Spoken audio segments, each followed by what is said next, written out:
So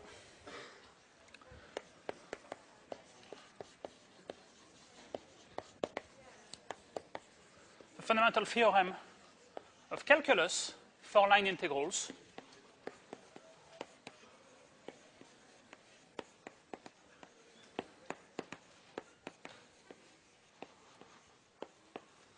says the following thing. It says if you integrate a vector field that's the gradient of a function along a curve, let's say that you have a curve that goes from some starting point, P0, to some ending point, P1, then all you will get is the value of f at P1 minus the value of f at P0.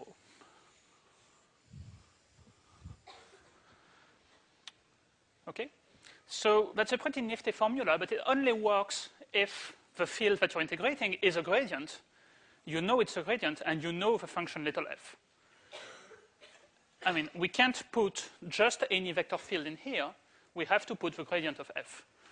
So actually, on Tuesday, we'll see how to decide whether a vector field is a gradient or not, and if it is a gradient, how to find the potential function. So we'll cover that. But for now, we're going to try to figure out a bit more about this, what it says, what it means physically, how to think about it geometrically, and so on.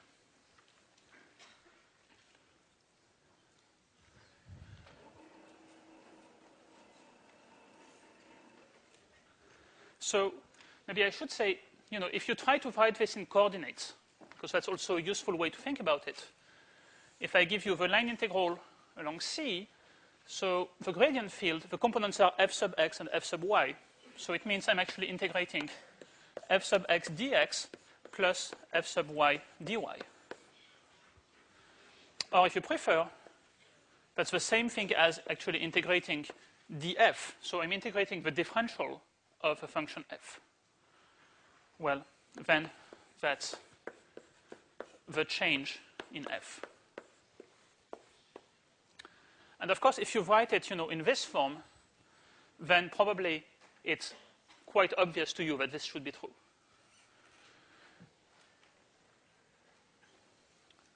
I mean, in this form, actually, it's the same statement as in single variable calculus. Okay?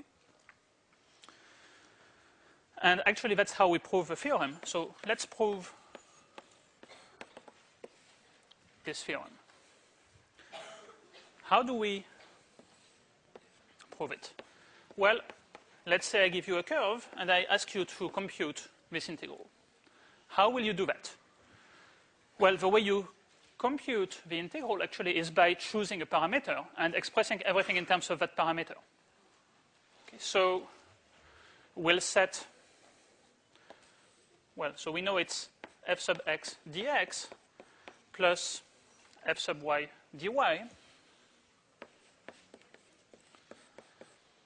And we'll want to parameterize C in the form x equals x of t, y equals y of t. So if we do that, then dx becomes x prime of t dt, dy becomes y prime of t dt.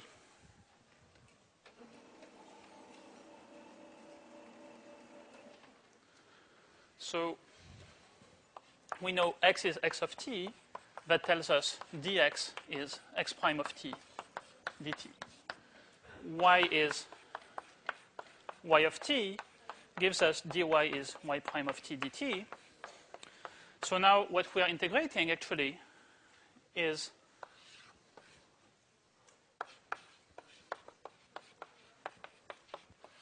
becomes the integral of f sub x times dx dt plus f sub y times dy dt times dt. Okay? But now, here I recognize a familiar guy. I've seen this one before in the chain rule. Okay? This guy, by the chain rule, is the rate of change of f if I take x and y to be functions of t, and I plug those into f. So in fact, what I'm integrating is df dt when I think of f as a function of t by just plugging x and y as functions of t. dt. And so maybe actually I should now say, I have sometimes t goes from some initial time, let's say t0 to t1,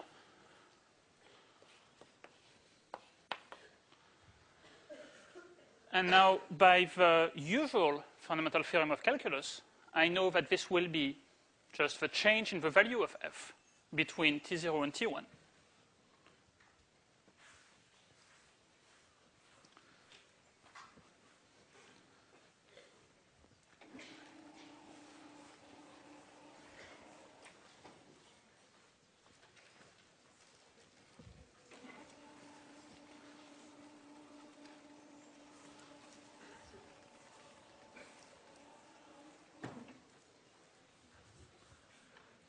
Okay. So integral from t0 to t1 of df dt, well, that becomes f between t0 and t1. F of what? We just have to be a little bit careful here. Well, it's not quite f of t. It's f seen as a function of t by putting x of t and y of t into it. So let me write that down carefully. What I'm integrating to is f of x of t and y of t. Right? Does that sound fair? Yeah. Okay. And so when I plug in t1, I get the point where I am at time t1. That's the end point of my curve. When I plug t0, I will get the starting point of my curve, p0. And that's the end of the proof. It wasn't that hard, see? Okay? So let's see an example.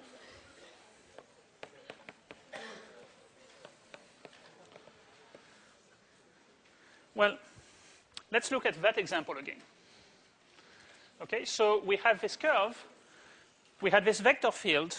Could it be that, by accident, that vector field was a gradient field?